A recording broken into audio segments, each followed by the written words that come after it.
Assalamualaikum warahmatullahi wabarakatuh.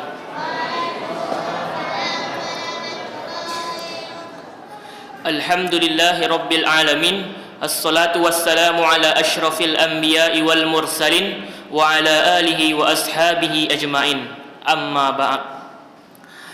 Pertama sekali, marilah sama-sama kita panjatkan puji syukur kehadirat Allah Subhanahu wa taala, yang mana pada sampai saat sekarang ini Ia masih melimpahkan rahmatnya, nikmatnya yang tak terhitung kepada kita semua, sehingga kita masih diberikan nikmat terbesarnya, yakni nikmat iman dan nikmat Islam, nikmat hidup dan nikmat sehat, sehingga masih dapat melaksanakan kewajiban kita sebagai umatnya, yakni yang melaksanakan salat Isya yang telah kita laksanakan dan akan melaksanakan salat tarawih pada malam hari ini.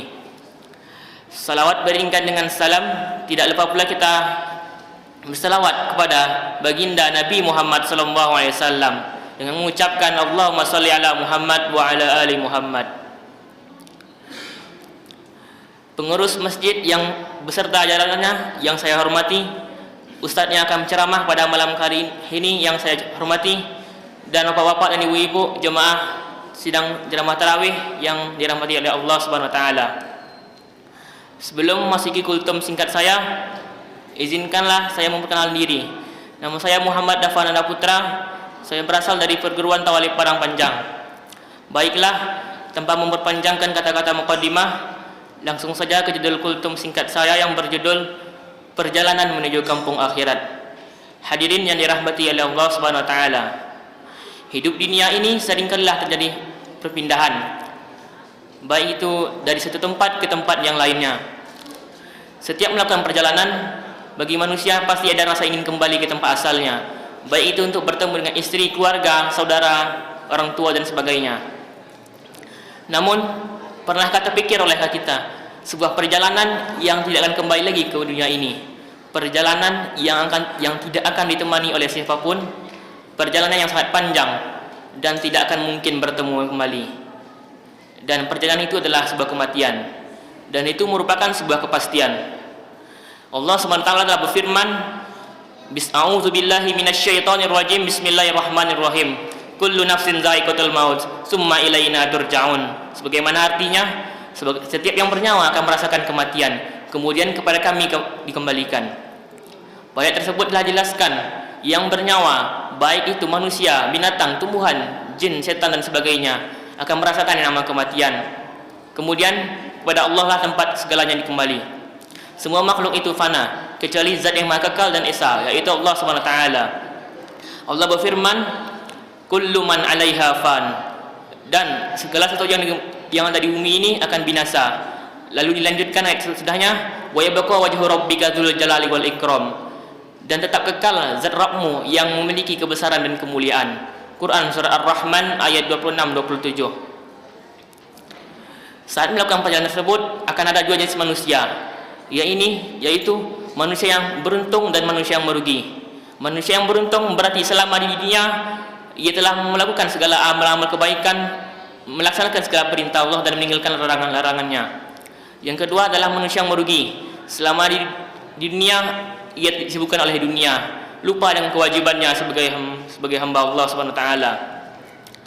Manusia yang merugi ini kelak akan menyadari bahwa perjalanan yang akan dilaluinya akan sangat panjang dan tidak akan mungkin kembali lagi untuk bertobat. Mereka berandai-andai ingin kembali ke dunia, tetapi tidak akan pernah kembali karena Allah Subhanahu wa taala tidak lagi membuka pintu taubatnya. Allah Subhanahu wa taala telah menceritakan kisah ini di dalam Qur'annya, A'udzubillahi minasyaitonirrajim, Bismillahirrahmanirrahim.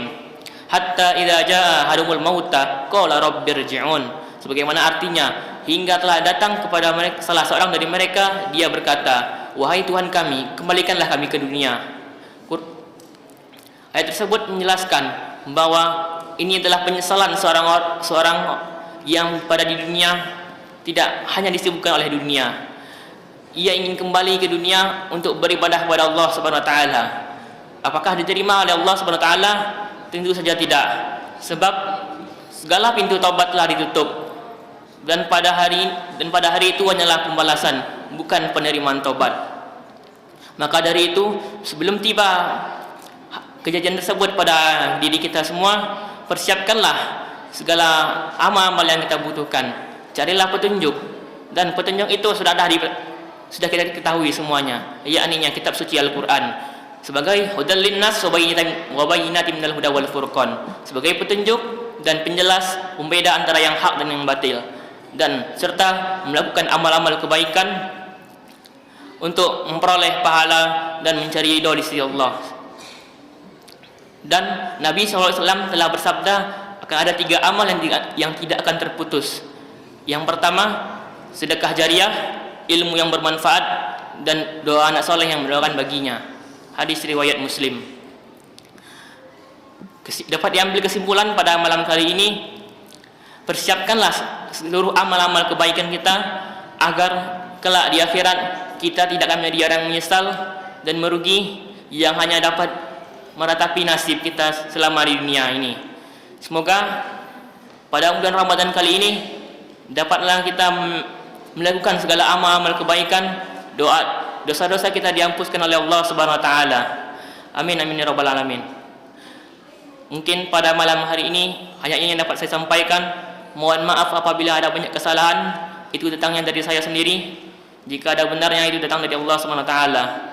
Terima kasih atas perhatiannya. Wabillahi taufik wal hidayah. Assalamualaikum warahmatullahi wabarakatuh.